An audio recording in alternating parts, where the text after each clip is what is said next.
যে বাতাস আমাকে সামনে ঠেলে বুলে এই যেটা ভেঙে গেছে এই গাছটা। হ্যাঁ, আমাদের এলাকাতে অনেক বাতাস হচ্ছে, বাতাসের কারণে দেখুন সব গাছপালার অবস্থা কি,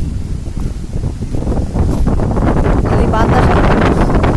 এই যে একটা গাছ ভেঙে পড়েছে, আর একটা গাছ ভেঙে পড়েছে। পুকুরের পানিটা তো দেখুন কি অবস্থা পানির। হ্যাঁ, সমুদ্রের ঢেউ। যে আমার কাকু দেখুন ঝড়ের কারণে দৌড় পেরে পেরে চৌড়ে চৌড়ে চলে যাচ্ছে এখানে।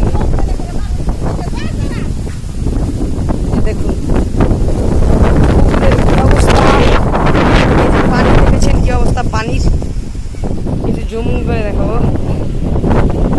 পানির কত বড় বড় ঢেউ,